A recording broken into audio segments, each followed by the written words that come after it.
back down and shut your trap. It's time for Keeping It Sports with M3. Are you ready? Are you ready? Well, I'll need some beer. Are you ready? You have to ask me nicely. Come on now, don't be bashful. Are you ready?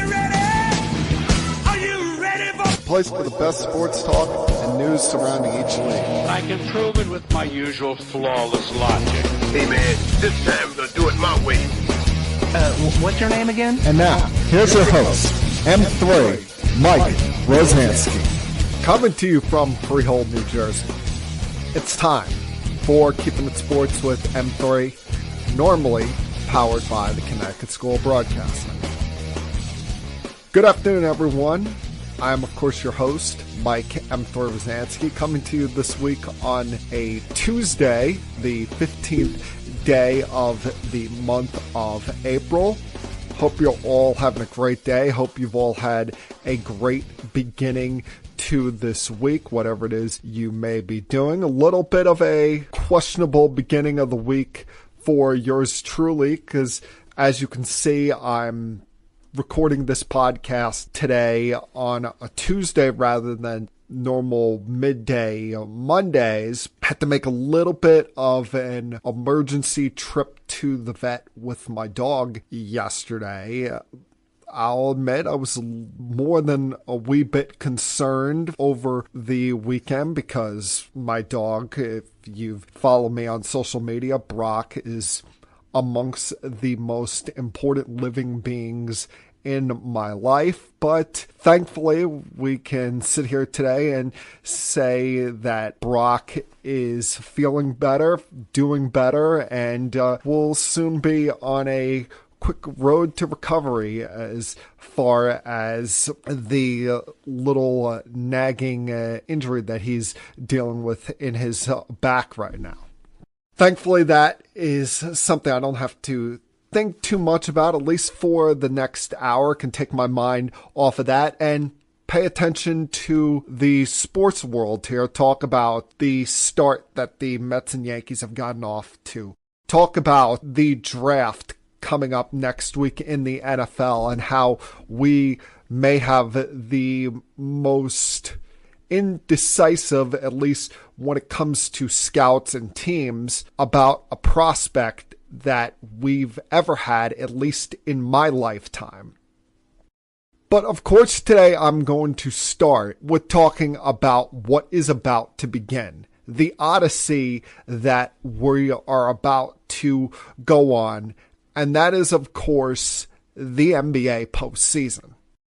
A postseason that, of all of the major sports, probably is the longest of them all. Even longer than the NHL. The NHL postseason, because of their excitement and craziness, it seems like it flies by. The NBA postseason feels like it takes 3 months to get through at times because of all of the travel days and all of the time in between series. Because of the distance between the end of the regular season and the beginning of the postseason, the NBA wanted, of course, to make sure that the end of their regular season mattered. That's why we sit here tonight with the beginning of the NBA play-in tournament, which, if you're new to NBA basketball, it's pretty straightforward. The 7th and 8th place team from each conference will play each other. The winner of that becomes the 7th seed in their respective conferences postseason. The loser of that will move on to Friday, where they will play the winners of games that take place tomorrow between the 9th seed and 10th seed of their respective conference. The winner of that game plays them on Friday night to decide the 8th seed in the NBA postseason in both the East and West.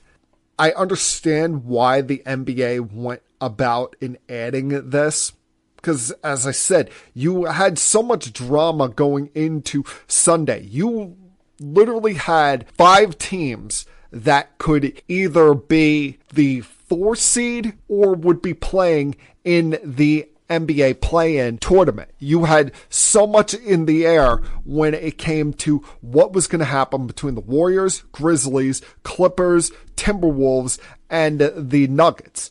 The Timberwolves and Nuggets had pretty much easy roads to get by as their opponents were playing nobody, had really nothing to play for, especially in the case of the Nuggets going up against the Rockets. But then you had that oh-so-important game at 3:30 in the afternoon between the Warriors and the Clippers that was going to decide who's in the postseason and who would have to fight for their life in a play-in series. Either way you look at it, it was an important spot for both these teams because in the case of the Warriors, we've talked about how great they've played since getting Jimmy Butler. But let's not forget their big 3 in Butler, Curry, and Draymond Green is up there in age. Sure, we've seen some good things from Podziemski during this year, but none of the rest of their young players have really taken that next step, that next leap forward to kind of fill in that full void left behind by Klay Thompson leaving. As good as they've played, you would have figured that they would much prefer having a week off. I don't like this idea, and I talked about it last week where people keep saying, oh, well, now that they're playing in the play-in game, they're in the catbird seat because they get by the Grizzlies tonight. They're going to be playing the Houston Rockets in the first round. We got to stop disrespecting the Rockets. They were the 2 seed for a reason. They were a legitimately good young team. Now, are they probably a year ahead of schedule? Yeah, they're probably in the same boat right now that the Thunder and the Cavaliers were last year, where if you give them one more year with the chance to add one more piece to the mix, because remember, now they're going to have a potential high draft lottery pick with having the rights to the Suns' first round pick. You give them that one more piece, then you're really talking about a championship contender team. As for this year, we can't just look by them. We can't just look at them and say that they're young, they can easily be defeated. No, they have a coach that has taken a team to the NBA Finals in Ime Udoka. They've got young rising stars. They've got toughness with their veterans in Fred VanVleet and Dillon Brooks. This is going to be a tough out for any team, whether it's going to be the Warriors or the Grizzlies going up against them, or they make it to the second round and have to play either the Lakers or the Timberwolves. They are no cakewalk. They are no team to just sneeze at and think they are an easy out. Now, as far as the series that are already determined, in the 3-6 matchup in the Western Conference, you're going to have Lakers going up against the Timberwolves. Finally, LeBron James will get a postseason where he gets a week off to rest. He doesn't have to battle through playing a play-in scenario. Can finally have some rest here, even though he did have that couple weeks off due to the hamstring issue about a month ago. This is not the same Timberwolves team as last year because you are missing an offensively skilled player in Karl Anthony Towns. But what I fail to realize sometimes, and this is what I hate in the sports world, how we still measure everything by statistics, the analytics take over so much. There's no statistic to measure heart. There's no statistic to measure guts, resiliency, toughness. And that's something that we can't measure about when it comes to Anthony Edwards. Anthony Edwards has that dog in him. He has that mentality where he looks at it and just says, F it. No matter who's on the court tonight, I'm the best player on the floor. I'm the best player in this league. I'm going to go out there and show what I've got. You hope, in his sake, that he can rise his game to another level here and carry the Timberwolves forward in what's going to be an uphill bout, because you don't have the second and third options as far as scoring with the Timberwolves like you do with the Lakers. With the Lakers, yeah, you got LeBron and Luka, but you've also got Austin Reeves, who's not quite an all-star, but above what you would consider a role player. You also got Rui Hachimura, who's become really good at shooting the corner three. So they've got other people that you can turn to make a shot, score points when LeBron or Luka are off the court. Who's going to be that guy for the Timberwolves in those rare moments when Edwards is not on the floor? And let's face it, Edwards got a lot to prove against the Lakers, as he only averaged about 19 points a game against them this past season. He needs that second guy that's going to help him. It's going to step forward, even if he's able to rise his game and score 30, 35 a night. He needs, whether it be Julius Randle, whether it be Dante DiVincenzo, whether it be a Naz Reid being that guy. Someone has got to step forward and be that second guy for these Minnesota Timberwolves if they want a chance against the Lakers. You've got the 4-5 matchup that is very intriguing between the Nuggets and the Clippers. The Clippers, who have been arguably the hottest team in the NBA over the last month, I just don't trust them, because I've seen way too many times where in the early stages of the postseason that either James Harden has a no-show performance, or with Kawhi Leonard's injury history, where that starts to crop up and starts to become a problem for him. The more intriguing 4-5 matchup to me is what's going on in the East between the Pacers and the Bucks, because I honestly don't know what to expect from the Milwaukee Bucks. They have coasted under the radar this entire season because of the great year that Cleveland had, the excellent year in trying to repeat that the Boston Celtics have had. All the talk has been, are the Knicks the third best team in the Eastern Conference? Look at the great year that the Detroit Pistons are having out of nowhere. Meanwhile, we've not talked about the Bucks at all. And the Bucks enter a postseason where they're not going to have Dame Lillard, at least to start, due to the blood clot issue. You're going up against a Pacers team that can put up 130 a night, but can also give up 130 in a given game. And you start to wonder, even though he's never exhibited any signs of wanting to leave Milwaukee, could this be the do or die postseason for Giannis Antetokounmpo when it comes to the Milwaukee Bucks? Could this finally be the postseason where he looks at the Bucks and says, if we don't go deep, I want out of? Because we've known Doc Rivers' history of struggling coaching in the postseason. There's no assurances that Dame Lillard is going to be back for them at any point during these playoffs, even though the reports say he's getting better day by day. I really don't know what to expect from this Milwaukee Bucks team. They've kind of, like I said, flown under my radar all season long, and they're fascinating to watch because you've got one of the best 3 to 5 players in the sport on this team. But the more we talk about the East, we talk about Cavs, Celtics, Knicks, Pistons, and really don't give Milwaukee that much of shine.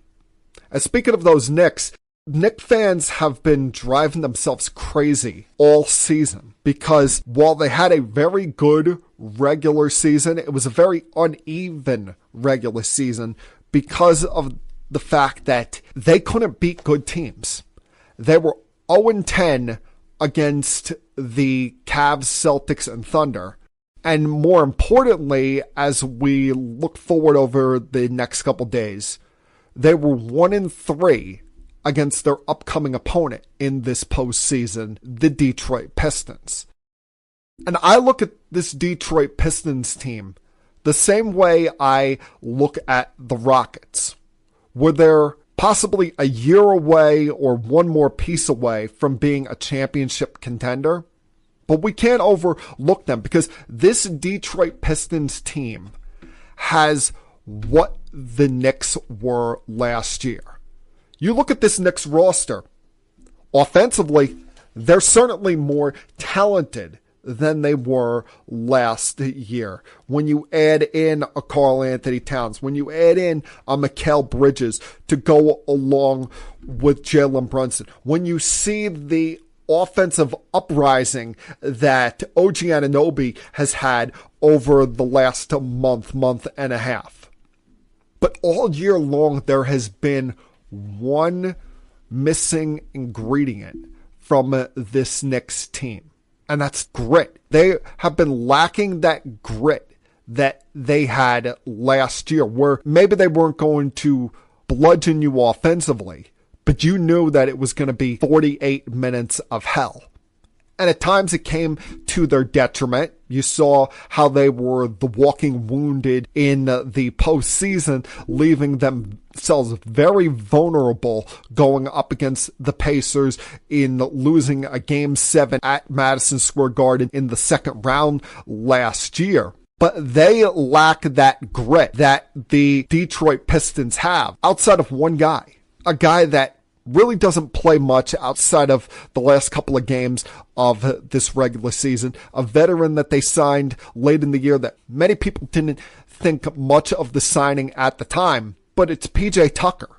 PJ Tucker, I think, has been a much needed guiding voice for this Knicks team at this time, especially with how let down they could be with all of the losses they've had to Boston and Cleveland this year.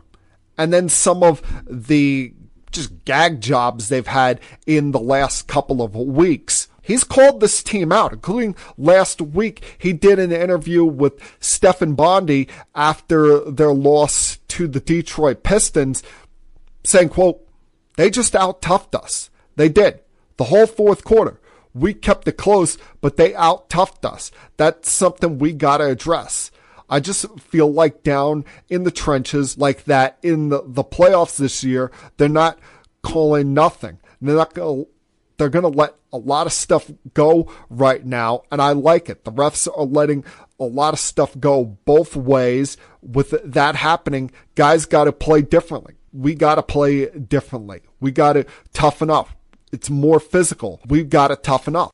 And I like that. I like that mentality being added to this Knicks team because they come across as too nice. And they come across at times as too much of pushover. The only time that I've seen a lacking in a pushover mentality from them is about a month ago when you had Mikal Bridges complaining through the media about the lack of use of the bench and how he feels that they should be given more burn and give the starting lineup a blow here or there to kind of rest.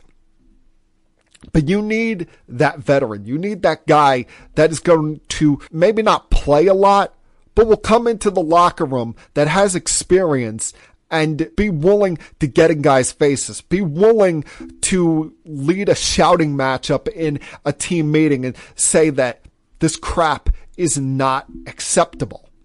And up until now, it's been lacking from this Knicks team. You wonder if comments like that, comments from a veteran like PJ Tucker, who's been there, been part of a championship winning team, been deep in the postseason with both the Houston Rockets and the champions of 3 years ago, the Milwaukee Bucks. You wonder if having this kind of presence will spark a fire under the rear ends of the likes of Bridges and Towns. You don't got to do much to spark Josh Hart. Josh Hart is a dog. Josh Hart is going to be willing to go out there for 48 minutes a night in the postseason if you allow him to. But this Knicks team, they need to toughen up. They need to be willing to get into grinded out battles, because you got a lot of guys on that Pistons team that want to relive the bad boy mentality, that want to relive the old Detroit Pistons mentality from the late 80s, early 90s.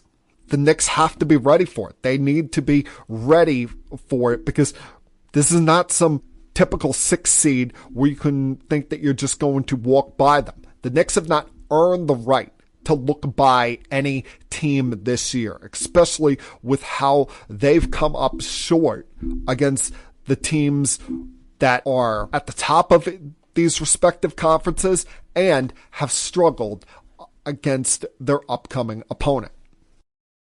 All right, a lot I want to get to over the rest of this podcast. Give you some thoughts on a couple of head coaching firings that have taken place in the last couple days in the NBA.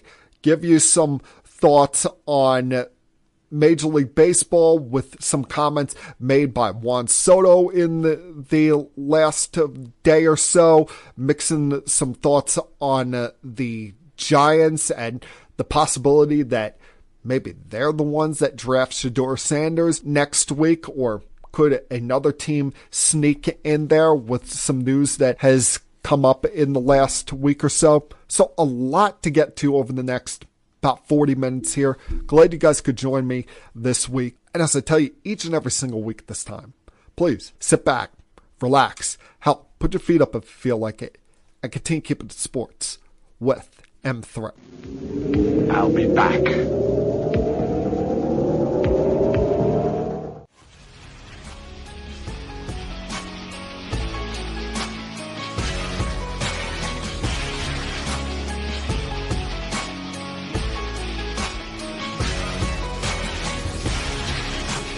There seriously must be something in the water when it comes to some of these NBA ownership groups right now. Something as far as being impulsive, something as far as wanting to make quick, rash decisions, as far as changes go in either their front office or with their coaching staff. Because we have now seen in the last 2 weeks, 3 NBA head coaching firings. As surprised as I was about the timing of Taylor Jenkins getting fired by the Memphis Grizzlies, I did not see it coming that the Denver Nuggets were going to move on from head coach Mike Malone during the season with just 3-4 games left to go. The Kroenke family decided to make a change by firing head coach Mike Malone, as well as announcing that general manager Calvin Booth was not going to be retained beyond this season and let him out of his contract early as well.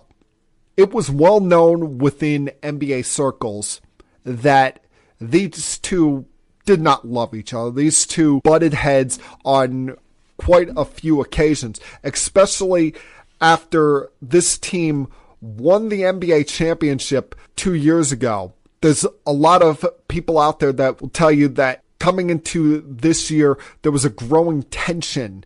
It felt like almost a Cold War brewing between Malone and Booth, because Booth drafted a lot of young players such as Christian Braun and Peyton Watson to replace some of the key veterans role players that were very important to their championship run a couple of years ago, that being Caldwell Pope and Bruce Brown. But Malone didn't exactly love those players, resented the fact that they didn't hold on to the veteran players, or at least try harder to hold on to them. But the problem is the Nuggets are kind of top heavy when it comes to their salary cap.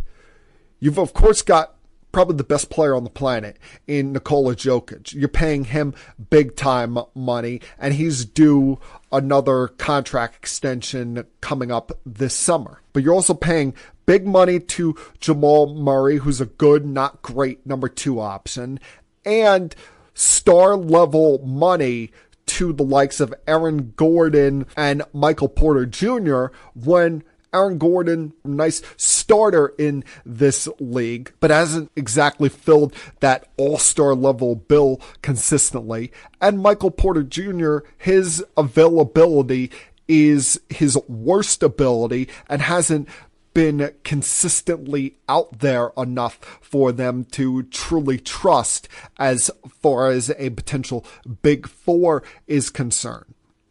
Hell, Malone resented some of these young players so much that as the season went on, he began to start Russell Westbrook over Christian Braun because he liked the dynamic between Jokic and Westbrook, even though it kind of came as a detriment to this team because you had so many of the players looking around wondering, what does Braun have to do? Why is he being relegated to the bench for Westbrook when his best days are behind him?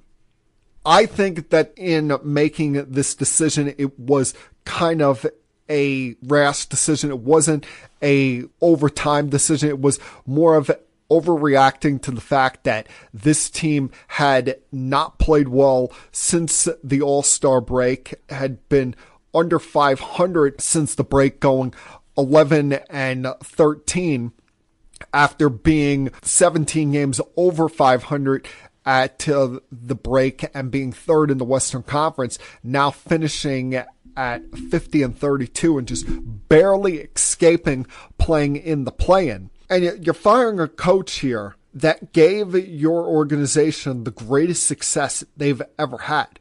We weren't talking about the Nuggets as a championship contending team before Malone. We weren't talking about them as a consistent threat to get back to the finals before Malone fully developed Nikola Jokic. He had a great 10-year run there, and I thought the respectful thing to do was at least let him finish this year out. How do you expect to get the best out of your team when you make such an earth-shattering kind of move like this right before the postseason? You know Jokic is going to be Jokic no matter what. That guy seemingly doesn't have a pulse. That guy is the most aloof player that I've ever seen, or most aloof great player I've ever seen, especially when you remember to them winning the NBA championship just 2 years ago, and he didn't even want to go to the championship parade. He just wanted to go home and chill after they won the title. But of course, he's not going to speak up and say anything. He doesn't want to really be involved in organization decisions. He just wants to be told what time the game is at that night and be there on time. Somehow, some way, even though he doesn't look like the most athletic player in the world, he's been able to be durable enough to consistently give you that 70 to 75 games per season that you would expect out of a star player of his stature.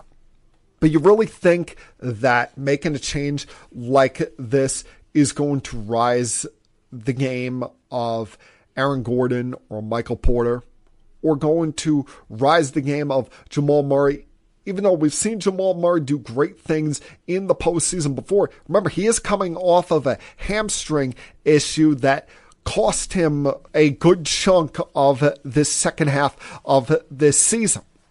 So I just think this was kind of a messy move to be made at this time, and not something that Stan and Josh Kroenke really thought over too well. They should have let everybody stay through the postseason, see where the chips fall, and then after the year, if they don't win a championship or don't make a deep run, then you move on. You move on from Malone and let Calvin Booth choose his guy, or hire a new general manager and stick with Malone. But to fire both these guys this late in the year, when you still have a reasonable shot at winning a championship, is a very questionable move at best. I think this team will still have some form of structure going forward. Because, as I mentioned moments ago, Jokic is low maintenance. Jokic is not going to be looking for greener pastures. Jokic seems to love it there in Denver, where he can hide out up in the mountains, go about his thing, and not live in the spotlight. Not have constant eyeballs on him like he would have in the bigger markets like New York or LA or Chicago. And whoever gets that coaching job next is going to be very, very fortunate.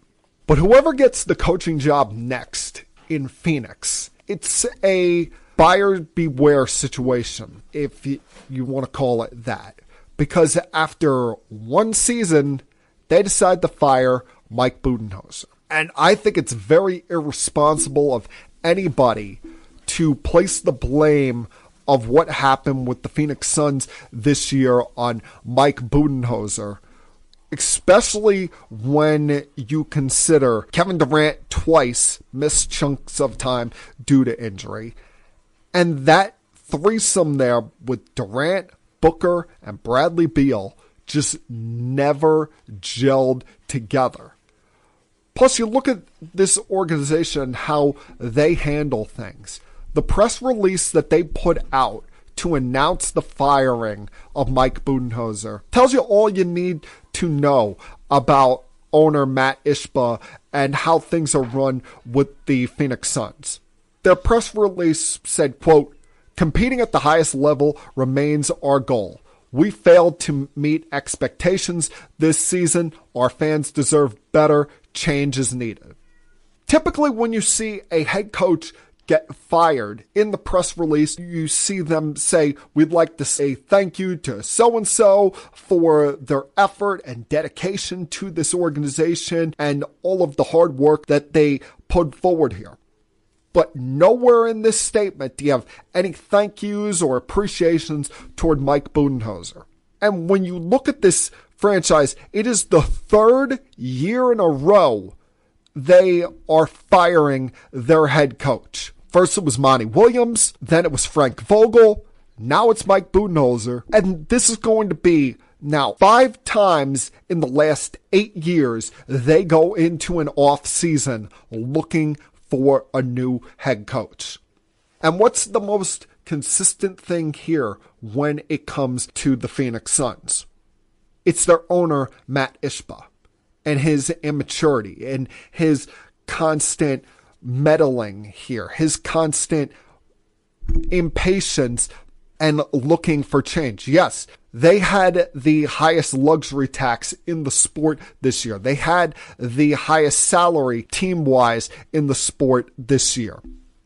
But year after year, you keep making these coaching changes, failing to have any form of consistency, any form of continuity in this organization. It's not going to lead to a settling sign for the team. It's going to leave everyone constantly on edge, constantly looking around, not knowing who to trust, especially when you have a team that is lacking true leadership, especially coming from your best player. Kevin Durant, as great as he is, he's going to go down as one of the 10 to 15 greatest players in the history of this sport.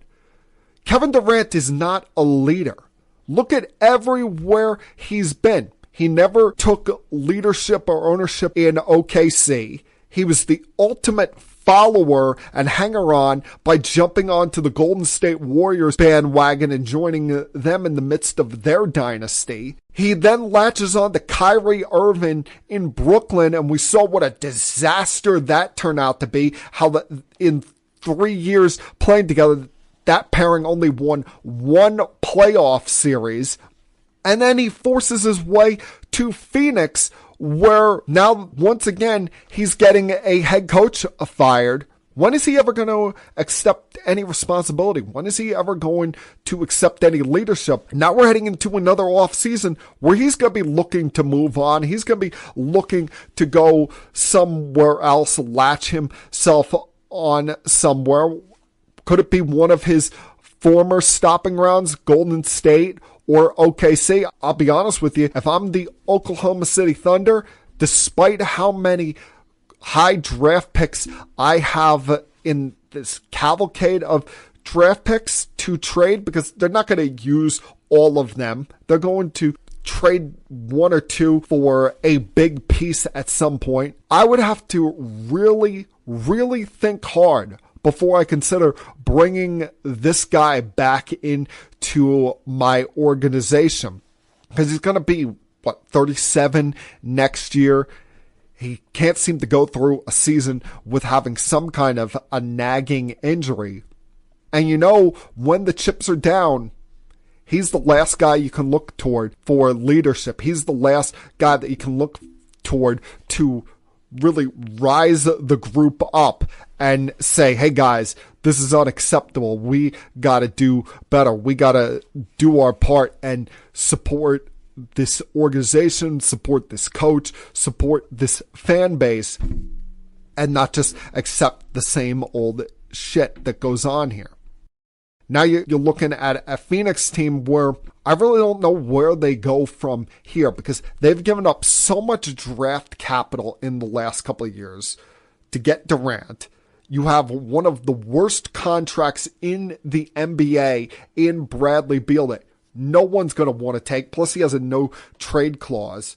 And you know that if Durant forces his way out, at some point in the next year, Devin Booker is going to be looking for a way out. Devin Booker is going to say to himself, I'm not going to continue to waste my prime here on this immature owner who lacks patience, who doesn't allow our head coach to really build a true system, build any continuity here, and has put no infrastructure around me. Get me out of this team. Devin Booker is going to be that next star player you hear about at some point in the next 9 to 10 months, wanting out of his current situation. And quite frankly, I don't blame him at all. I'll be back.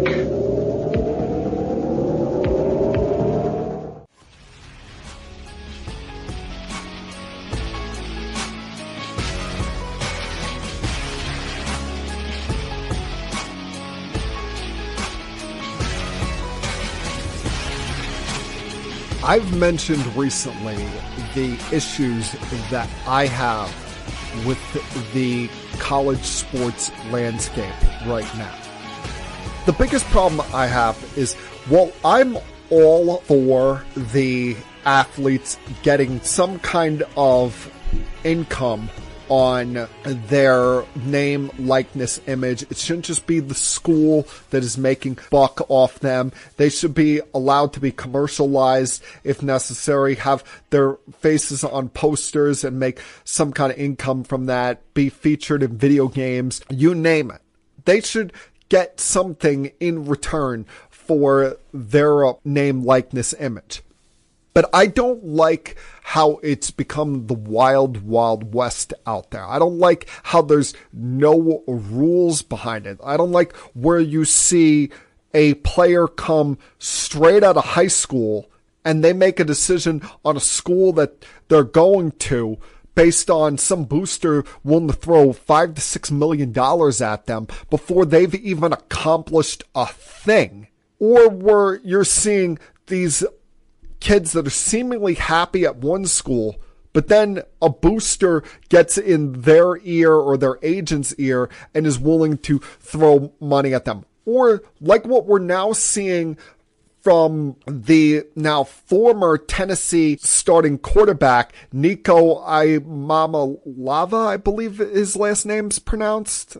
You've probably seen this story come up over the last couple of days where he was not at Tennessee's first practice on Friday, missed their spring game, and late on Saturday, it was announced that the coaching staff led by head coach Josh Heupel is moving on from this kid, telling him pretty much, get lost. You're not part of the program anymore. He's now entering the transfer portal.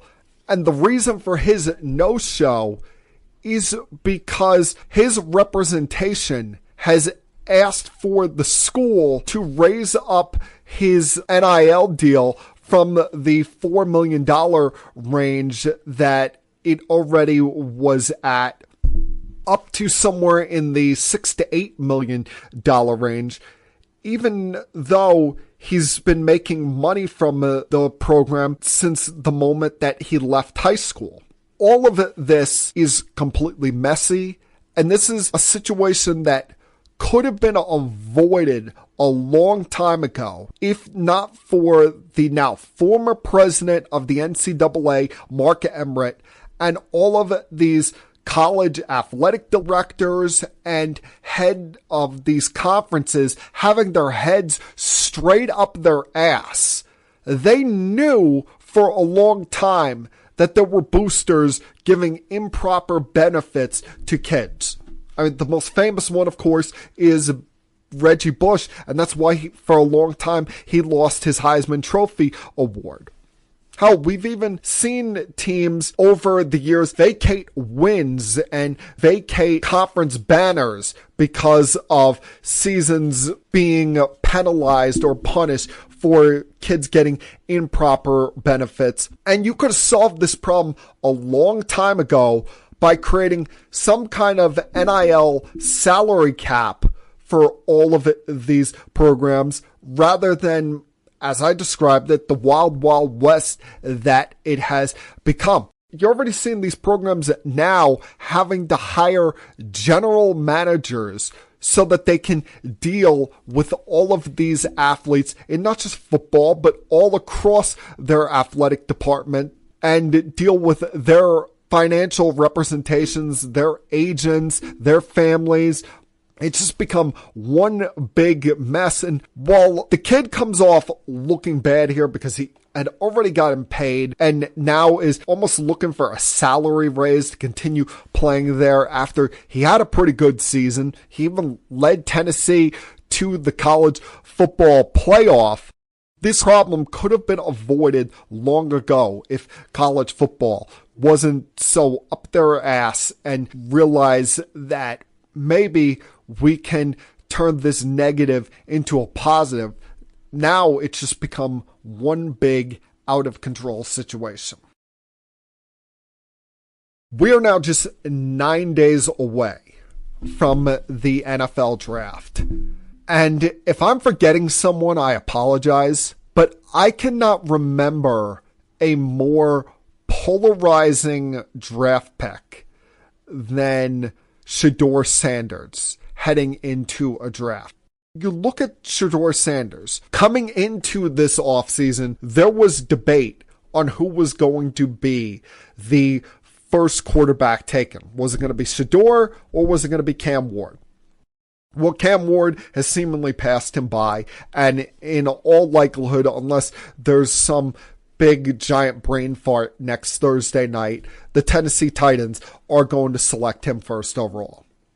But since then, in the last several weeks, you've heard differing opinions. You've heard the thought that Shedeur could be drafted second or third. Then you've heard the idea that he could fall to 9th and be drafted by the New Orleans Saints. You've heard that could he fall in the draft and be taken by the Steelers at 21st overall? Now you're even hearing some people out there put out the idea that maybe Jackson Dart, the Ole Miss quarterback, has passed him in the quarterback prospect ranking coming into this draft.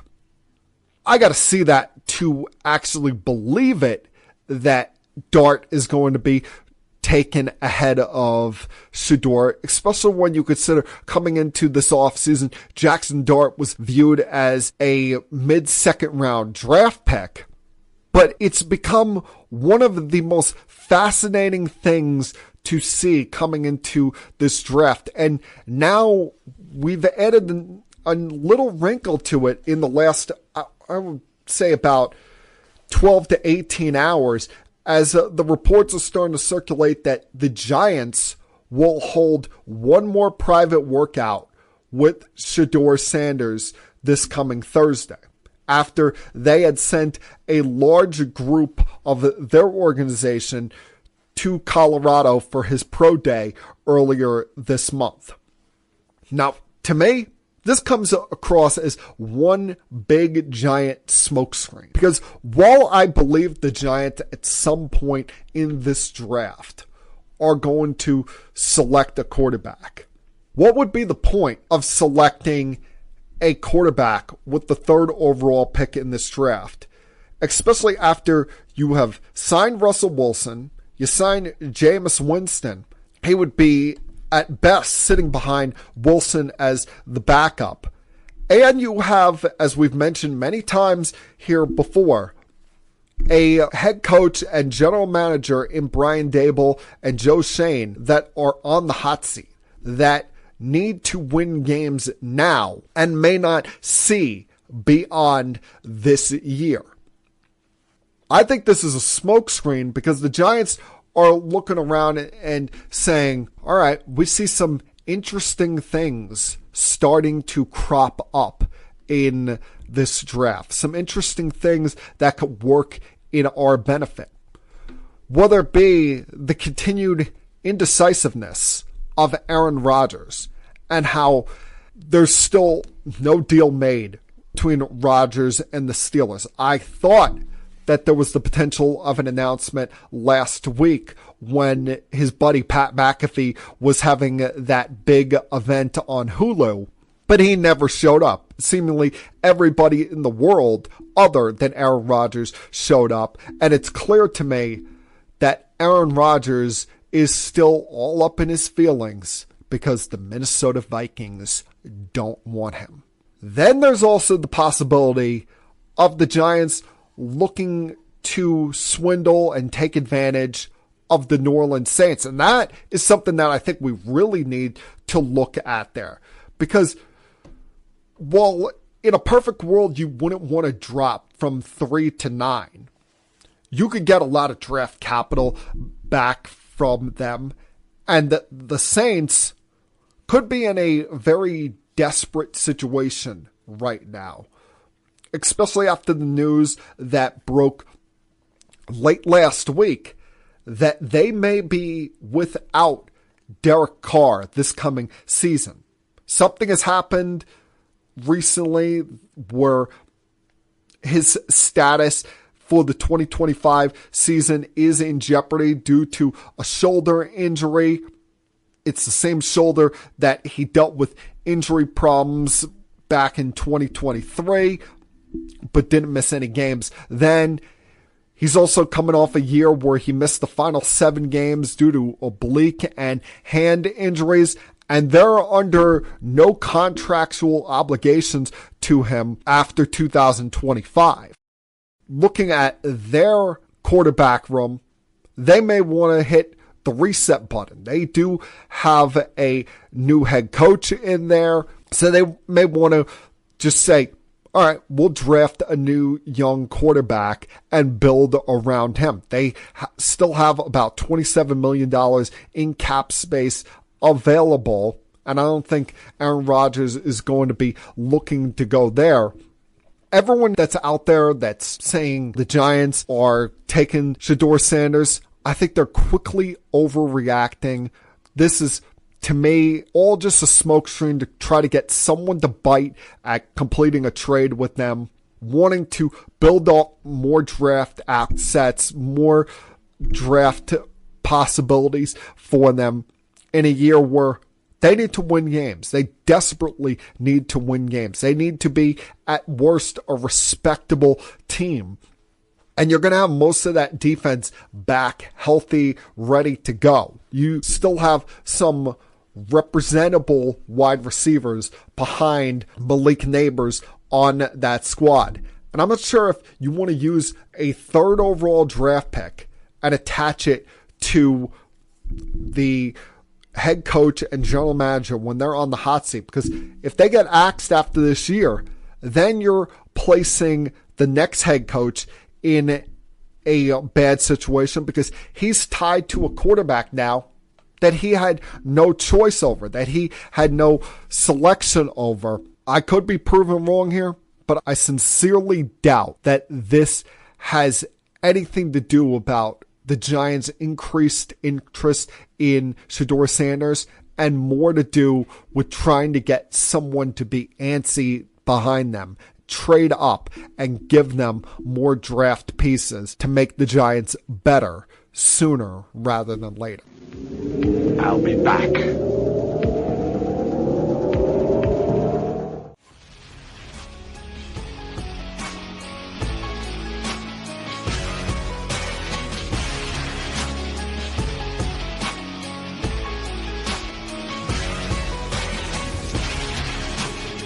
I try to make sure on this podcast that none of my commentary on here comes across as personal. Because at the end of the day, these athletes are still human beings like you and I. They still bleed blood. They still require food and water, despite the fact that they can do insanely athletic things that only about 1% of society is ever able to accomplish.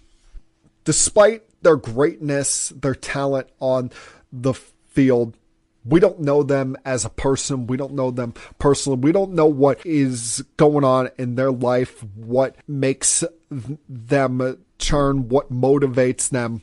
And in some cases, it can lead to some very dire or potentially dire situations. Well, despite my dislike for the Boston Red Sox and how, as a diehard Yankee fan, I will never root for the Red Sox to have success as far as postseason or winning anything. One of them did earn my lifetime respect last week, and that being Red Sox left fielder Jarren Duran. When Jarren Duran made a very surprising omission during this documentary series that's being done about the Red Sox airing on Netflix. It's called The Clubhouse, A Year with the Red Sox. And he talked about how even though he was a top prospect coming up, he got off to a slow start in his career. You look at his rookie year in 2021 and then the following year in 2022. Those were not good years. He struggled not just on the field, but struggled with confidence. And it got to him so greatly that Jarren Duran was driven to a point where he attempted suicide. At one point in this, he would say, quote, "I was already hearing it from fans. And what they said to me, it was like I told myself 10 times worse in the mirror. That was a really tough time for me. I didn't even want to be here anymore." This is the one that really got to me, this line. "I got to a point where I was sitting in my room. I had my rifle. I had a bullet. And I pulled the trigger. The gun clicked. But nothing happened." He was even questioning, do I want to be here? Or do I not want to be here? It takes a very brave, a very tough person to admit that.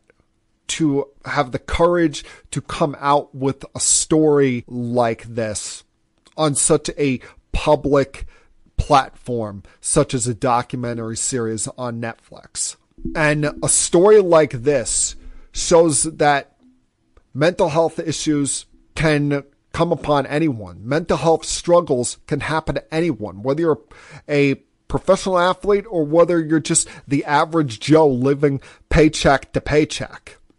You know, I see the comments from the Red Sox team president, Sam Kennedy, talking about how proud he was of Jarren's courage to come forward with the story, hoping that it may provide a light to other people that struggle with mental health issues, saying that, and this is the most important part, asking for help isn't just okay. It's essential, and it's so important. I was really quick to judge this guy last year, especially when he had a situation where he had yelled a homophobic slur at a fan. And then not too long after it, he was seen wearing a shirt under his jersey that said F him. It said F him on his tape that he wears on his left wrist. And I thought to myself, oh, that's a bad guy. But we don't know what goes on in people's lives. We don't know what certain people are dealing with. And he more so had that on, not because he was trying to give a middle finger at baseball for what he even admits was awful actions and words that he should not have used, not just on the field, but toward anyone in general. But he was wearing that shirt because he was telling his demons that he still battles, you're not going to faze me. And that's something very brave to admit, and something that, as not just a sports fan, but as a person, I can greatly get behind and respect. So while I will never cheer for the Red Sox, they will always be a rival to the Yankees. Jarren Duran, no matter how long he remains a Red Sox, no matter where his career goes from here, will always have my undying respect for having this kind of bravery and this kind of courage to come forward admitting something like that.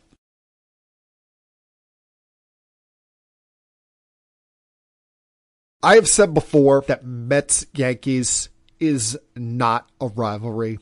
It's fun when the two sides play each other. It's kind of something different, kind of something that this area can get behind, having the two local baseball teams play each other over a 3 to 4 day span. But the Yankees are not the Mets' rival. The Mets' rivals are the Phillies and the Braves. Just like the Mets are not the Yankees' rivals. The Yankees' rivals are the teams in the American League East and the Houston Astros. So this continuing talking about the other side by Yankee fans or Met fans really needs to stop unless they're playing each other. But what does not help that cause is when one player from a respective side brings up the other side. And what just seemingly won't be let go is that Juan Soto played for the Yankees last year. And he's the most recent one to bring that up. When he did an interview with the New York Post recently, and during the interview talked about how pitchers have a new approach to him, talking about this before facing the Twins yesterday, where for the first time in 13 games he hit a home run, said, quote, "It's definitely different. I had the best hitter in baseball hitting behind me. I was getting more attack, more pitches in the strike zone, less intentional walks, things like that. I was pitched differently last year," end quote. One, you think any Met fan wants to hear that right now? Your team is 6 games over 500. They didn't get the 6 games over 500 until August of last year, when they were about 100 games into the season. You have, I know it's early, but you have a 2-game lead in the National League East over the Philadelphia Phillies, thanks to the early struggles by the Braves as well. You've seen Pete Alonso get off to a strong start. You have the runner-up to the National League MVP last year in Francisco Lindor hitting right in front of you. And you're still talking about Aaron Judge? Yes, Aaron Judge, in my opinion, is the best player in baseball. Aaron Judge is a better player than Lindor and Alonso. But it's not like those guys are scrubs. And your team's off to this great start. So what if you're getting pitched differently? So what if you're not going to hit as many home runs? Your team is having success. You just hit a big home run yesterday, finally got off the snide after 13 games without a home run. Enough with talking about the Yankees. Move on. You're a New York Met. You're going to be a New York Met for the next 15 years. You think anyone in that clubhouse wants to hear about you not having Aaron Judge behind you anymore? You think the Mets ownership, led by Steve Cohen, wants to hear that? Someone's got to pull him aside and have a talk with him. Someone's got to figure out what the hell's going on in this guy's head, because clearly for Met fans, and they don't want to hear this, this is the most clear evidence that's ever been pointed out of him choosing the Mets, not because he wanted to be a Met, but because he wanted the Mets money. Sorry, end of case. I know it hurts to hear that, Met fans, but he chose you for reasons that you had hoped it would not have been. And this is the most clear, obvious explanation to that. The fact that he continues bringing up not having Aaron Judge behind him. Now, as far as my Yankees are concerned, I know it's early, but I'm going to continue to harp on this. I can't stand what I'm seeing from the Yankees starting pitching outside of Max Fried. Can somebody, I'm begging, somebody go out there and give me at least 6 innings per start. I know they baby starting pitching these days, and I know it's early, and in the month of April, you're not really going to let starters get up to that 100 pitch count. But some of the things I'm seeing from the Yankees starting rotation are really driving me up a wall and having me concerned about them burning out this bullpen so early on in the season. And I'm not sure who in this rotation irritates me more. Is it Marcus Stroman and how much of a whiny baby he acted like during the offseason and into spring training with all of his I'm a starting pitcher nonsense, all of his bravado and saying that he's not going to the bullpen? And then you look at his last 2 starts. He implodes after 3 innings against the Pittsburgh Pirates, and then gives up 5 runs in the first inning on Friday night against the San Francisco Giants. And yes, I know the Giants are one of the better offensive teams in the league so far this year. And yes, I will admit that game probably shouldn't have been started with how horrible weather conditions it was. But there's always some kind of excuse with Marcus Stroman. There's always nonsense with this guy. And part of the reason why I didn't want him back on this team this year, because he's not good enough to act like that. They got rid of most of the, what I would call negative vibe guys from last year with Gleyber Torres, Jose Trevino, Nestor Cortez, and Alex Verdugo. This is the one guy they let hang around. And while I'm not happy to see him on the IL, nor would I ever root for injury on anyone, the one positive in this is now it may set back any chance of him reaching the 140 inning mark, potentially triggering an option for next year, because Clark Schmidt is coming back tomorrow to start for this team against the Royals. If he pitches well and this rotation remains healthy, there's not going to be a spot for Stroman when he comes off the IL. And remember, you're still waiting for Luis Gil to come back, and that will be a very welcome addition because you can't trust the guy that should be this team's number 2 starter right now in Carlos Rodon, who had another one of his typical Carlos Rodon performances on Sunday, where he strikes out 6 in the first 4 innings, but gives up 2 big home runs to Jung-Ho Lee, including a 3-run bomb in the 6th inning that gave the Giants the lead. This is a guy you're paying to be one of the top members of your rotation, and he's got a 5.5 ERA through 3 starts. He's a guy that in every big spot you throw him into, wets the bed. And you need better than that from him. It can't just be Max Fried and the others in this rotation while you wait for Schmidt, while you wait for Luis Gil to come back from injury. This rotation realized they've got the 2nd worst ERA in baseball behind the Orioles right now, with an ERA of 5.17. And that only improved because Carlos Carrasco gave up only 1 run over 5 innings last night. These starters got to start pitching better. You cannot consistently ask for 4 innings per per night out of this bullpen. You're going to run them dry, no matter how good they are, no matter how great that Luke Weaver has been for this team, no matter how much of a strong start you've gotten out of some of the newer members of this bullpen. The starters have got to start going deeper into these games. Otherwise, they're going to end the Yankees season by burning out this bullpen. They will not be able to hold up at the pace that they consistently go at night after night after night. And that, my friends, was Keeping It Sports with M3 for Tuesday, April 15th, 2025. Everyone, please have a great night. Have a fun, safe, happy, healthy week. You got one life, people, so you might as well try to live it up. And I'll talk to you guys again, same time next week.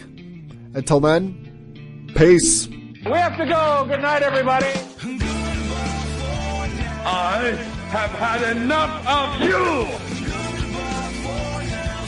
Thank you for all the fun. Thank you. Hey, shut up, will ya? I don't want to see you, I don't want to hear you, I don't want to smell you. Now leave. I'll be back.